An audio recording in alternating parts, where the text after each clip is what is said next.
এত গরম পড়েছে, তারপরে হচ্ছে ছুটি শনিবার আর রবিবার, বাড়িতেই থাকবো।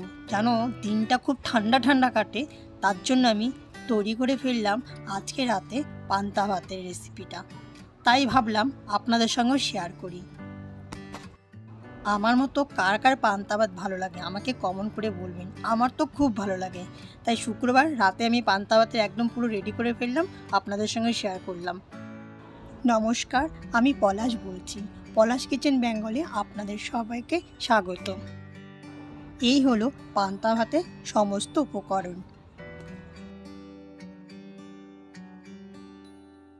তাহলে এবার রান্নাটা শুরু করছি। প্রথমে আমি সেদ্ধ চালটাকে ভালো করে ধুয়ে নেব।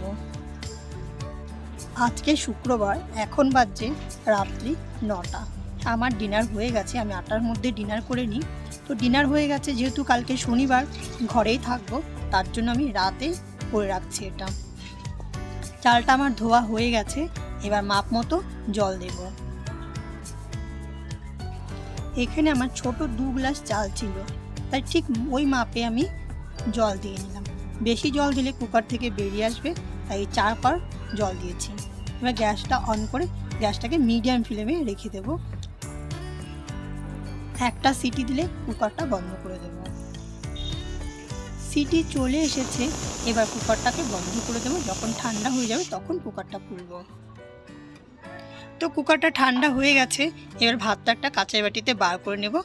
যখন ভাতটা ঠান্ডা হয়ে যাবে একদম, তখন আমি জল ঢালবো। ভাতটা ঠান্ডা হয়ে গেছে, এবার জল দেব। জল দিয়ে একটা প্লেট দিয়ে বাইরে ঢেকে রেখে দেব। সকালবেলা খুব তাড়াতাড়ি উঠে ফ্রিজে ঢুকিয়ে রাখবো, কারণ গুড়গাঁওতে প্রচণ্ড গরম, খারাপ হয়ে যাবে নাহলে।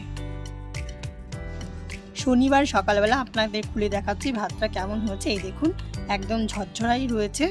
ঠিক আছে, এবার এটাকে আমি ফ্রিজে রেখে দেবো। যখন খাবো তার 1 ঘন্টা আগে আমি বার করে নেব। ভাতের সাথে খাওয়ার জন্য যে জিনিসগুলো লাগবে আমার, সেগুলো বলছি। তেল নিয়েছি, বেসন নিয়েছি, লবণ, শুকনো লঙ্কা আলু ভাতে মাখবো, হলুদ, কাঁচা লঙ্কা কুচি বড়াতে দেব, পটল, আলু, কাঁচা পেঁয়াজ আর পুঁই শাকের পাতা। প্রথমে আমি আলু সেদ্ধ করতে দেব। তো একটা কুকারে আমি আলুটাকে 2 টুকরো করে কেটে একটু জল দিয়ে বসিয়ে দেব। আলু সেদ্ধ হতে হতে আমি পটলগুলো ছুলে নেব। তো এখানে আমি কুকারে বসিয়ে দিয়েছি, একটা সিটি আসলে বন্ধ করে দেব। ততক্ষণ আমি পটলগুলো ছুলে নেব। পটলটা আমার ছোলা হয়ে গেছে, এবার 2 টুকরো করে কেটে নুন হলুদ মাখিয়ে রেখে দেব। পটলে নুন হলুদ মাখা হয়ে গেছে, এবার পুঁই শাকের পাতাটাকে কেটে নেব ঝুরঝুরি করে। এর মধ্যে দেব কাঁচা লঙ্কা, বেসন, হলুদ আর লবণ, আর একটু জলের ছিটা দিয়ে ভালো করে মেখে এটাকে একটু রেখে দেব। মাখা হয়ে গেছে, এবার পেঁয়াজটা পাতলা পাতলা করে কেটে নেব আলু ভাতে মাখার জন্য। তো পেঁয়াজ এখানে আমি পাতলা পাতলা করে কেটে নিয়েছি। ওইদিকে আলু সেদ্ধ হয়ে গেছে, ওটা ঠান্ডা হোক, ততক্ষণ আমি পেঁয়াজ লঙ্কা ভেজে তুলে নেব। তেল গরম হয়ে গেছে, লঙ্কাগুলো ভেজে আমি তুলে নেব। হালকা করে পেঁয়াজটা ভেজে আমি তুলে নেব। আমি সাদা তেল দিয়ে করেছি, আপনারা চাইলে সর্ষের তেল দিয়েও করতে পারেন। তো এখানে ওই তেলে আমি পটলগুলো ভেজে তুলে নেব। তেল একটু আছে, ওই তেলের মধ্যে পুঁই শাকের পাতার বড়াগুলো আমি ভেজে তুলে নেব। সব ভাজা হয়ে গেছে, এবার আলু ভাতাটাকে মেখে নেব। আলুটা ঠান্ডা হয়ে গেছে, শুকনো লঙ্কা ভেজে নুন দিয়ে রেখেছিলাম যাতে মচমচে থাকে, ওর গুঁড়ো করে নেব। ওর মধ্যে পেঁয়াজ ভাজা দিয়ে আর আলু সেদ্ধটা দিয়ে ভালো করে মেখে নেব। তো রেডি, আমার সব কমপ্লিট হয়ে গেল। এবার পান্তা ভাত খাওয়ার পালা। রেডি আমার পান্তা ভাত। আজকের ভিডিওটা যদি আপনাদের ভালো লাগে তাহলে প্লিজ আমার চ্যানেলটা লাইক শেয়ার সাবস্ক্রাইব করবেন।